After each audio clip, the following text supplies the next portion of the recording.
இந்த செய்தியை உங்களுக்காக வழங்குவது வெட்டிங் ஃபீவர் மேகசின்.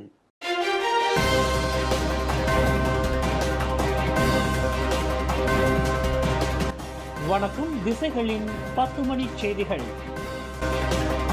கடா மாநிலத்தில் சூதாட்டத்திற்கு தடை, கடவுள் இட்ட கட்டளை அது.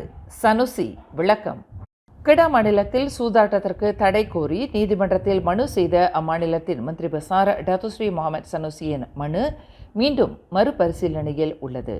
கடந்த 2022 ஆண்டு கடா மாநில அரசு இனி சூதாட்டத்திற்கான லைசன்ஸை வெளியிடாது என கூறியதால் கடந்த 2023 ஆண்டு ஜனவரி மாதம் தொடங்கி அம்மாநிலத்தில் சூதாட்ட நிலையங்கள் செயல்படாமல் நின்றுள்ளது. இது தொடர்பாக நீதிமன்ற தடை உத்தரவிற்காக விண்ணப்பித்திருந்த கடா மாநில அரசின் விண்ணப்பம் கடந்த ஜூன் மாதம் 24ஆம் நாள் தள்ளுபடி செய்யப்பட்டு மீண்டும் பரிசீலனையில் உள்ளது என்பது குறிப்பிடத்தக்கது. இந்நிலையில் கடா மாநிலத்தின் மந்திரி பசார் சனுசி தாம் கடவுள் இட்ட கட்டளையை பின்பற்றி நடப்பதால் இந்த தடை உத்தரவை நீதிமன்றத்தில் மனு செய்ததாக கூறியதுடன் கடவுளுக்கு எதிராக செயல்படுகின்றவர்கள் இறுதி காலத்தில் பதில் சொல்ல வேண்டிய நிலை ஏற்படும் என கூறியுள்ளார். நாட்டில் சிறந்த போக்குவரத்து வசதிகள் ஏற்படுத்தப்படுவதால் பொருளாதாரம் உயர நல்ல வாய்ப்புகள் இருப்பதாக போக்குவரத்து அமைச்சர் ஆந்தனி லாக் இன்று நாடாளுமன்றத்தில் தனது கூற்றை வெளிப்படுத்தியுள்ளார். வளமான பொது போக்குவரத்து வசதிகள் ஏற்படுத்துவதில் பண செலவினங்களை பற்றி விவாதிக்காமல் அது மக்களுக்கு நீண்டகால உதவியாக இருப்பதுடன் ஓர் இடத்திலிருந்து மற்றொரு இடத்திற்கு செல்லும் வழிகளில் தொடர்கள் ஏற்படுத்தும் என்பதால் மக்கள் இலகுவாக குறைந்த கட்டணத்தில் தங்களின் பணி இடங்களுக்கு செல்ல வாய்ப்பாக அமையும். பொது போக்குவரத்து வசதிகள் மேம்படுத்தப்படுவதால் நாட்டில் உள்ள சாலைகள் விரிவாக்கம் செய்யப்படுவதுடன் புதிய சிறிய பட்டணங்களும் வியாபார பெருக்கமும் ஏற்படும் என அமைச்சர் விளக்கினார்.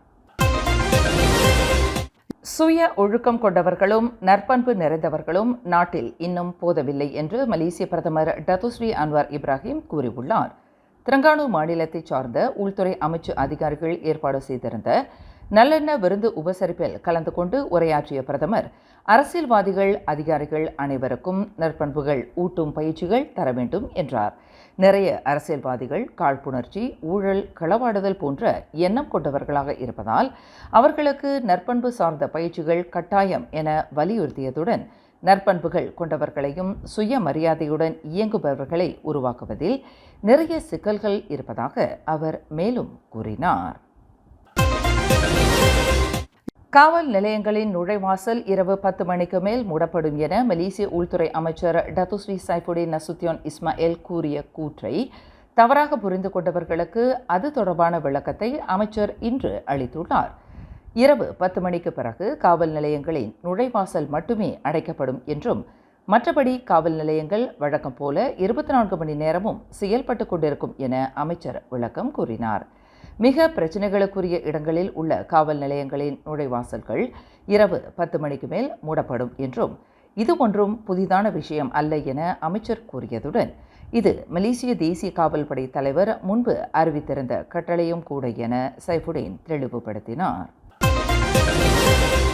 ஹெச்ஆர்டி காப் விசாரணையில் தன் தலையீடு இருக்காது என மனிதவள அமைச்சர் ஸ்டீவன் சீம் உறுதி அளித்துள்ளார்.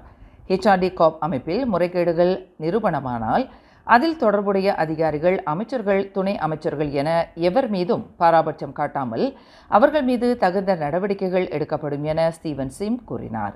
கணக்கறிக்கையை ஆய்வு செய்வதில் தவறிய முந்தைய அரசாங்கம் போல தற்போதைய அரசாங்கம் இருக்காமல் எல்லாவற்றையும் முறைப்படுத்தி ஊழலற்ற அரசாங்கத்தை வழி நடத்துவதே மடானி அரசாங்கத்தின் கொள்கை என்பதால் தவறு இழைத்தவர்களுக்கு தகுந்த தண்டனை கிடைக்க வேண்டும் என அவர் மேலும் கூறினார். இன்று நடைபெற்ற நாடாளுமன்ற ஒன்றுகூடலின் போது முன்னாள் பரிகாத்தா நேஷனல் கூட்டணியைச் சேர்ந்த 6 நாடாளுமன்ற உறுப்பினர்களின் நிலை குறித்து சபாநாயகர் அளித்த விளக்கம் குழப்பத்தை ஏற்படுத்துவதாக உள்ளது என்று யூனிவர்சிட்டி டெக்னாலஜி மலேசியாவின் விரிவுரையாளர் புரொஃபசர் முகமது ஃபத்தி யூசுப் கருத்து தெரிவித்துள்ளார்.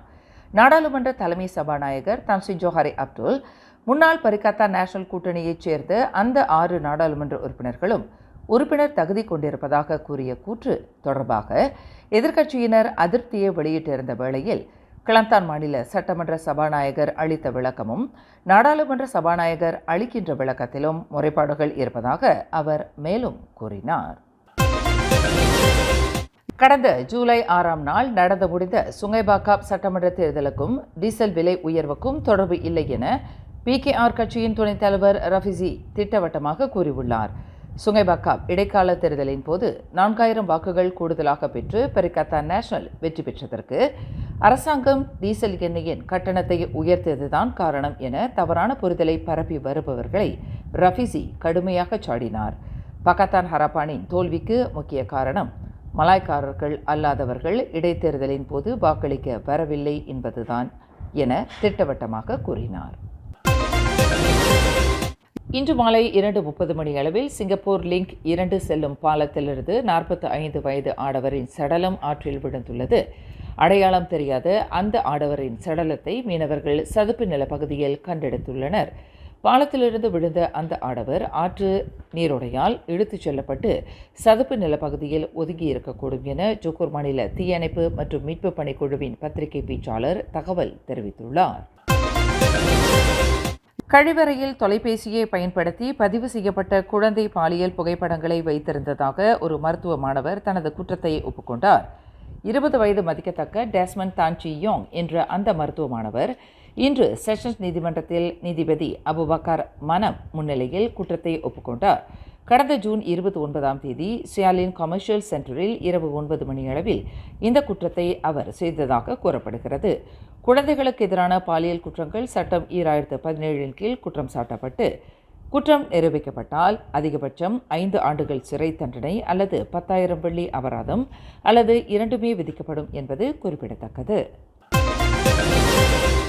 இன்று ஜோஹோர் கூலாயில் ஜலன் கியாம்பாங்கில் வீடொன்றின் முன் நிறுத்தி வைக்கப்பட்டிருந்த காரின் இன்ஜின் பகுதி தீப்பற்றி எரித்ததில் அந்த கார் 70% சேதத்திற்குள்ளாகியதாக கூலாய் தீயணைப்பு மற்றும் மீட்பு பணிக்குழுவின் செயல் நடவடிக்கையின் தலைவர் அசிசான் உறுதிப்படுத்தினார்.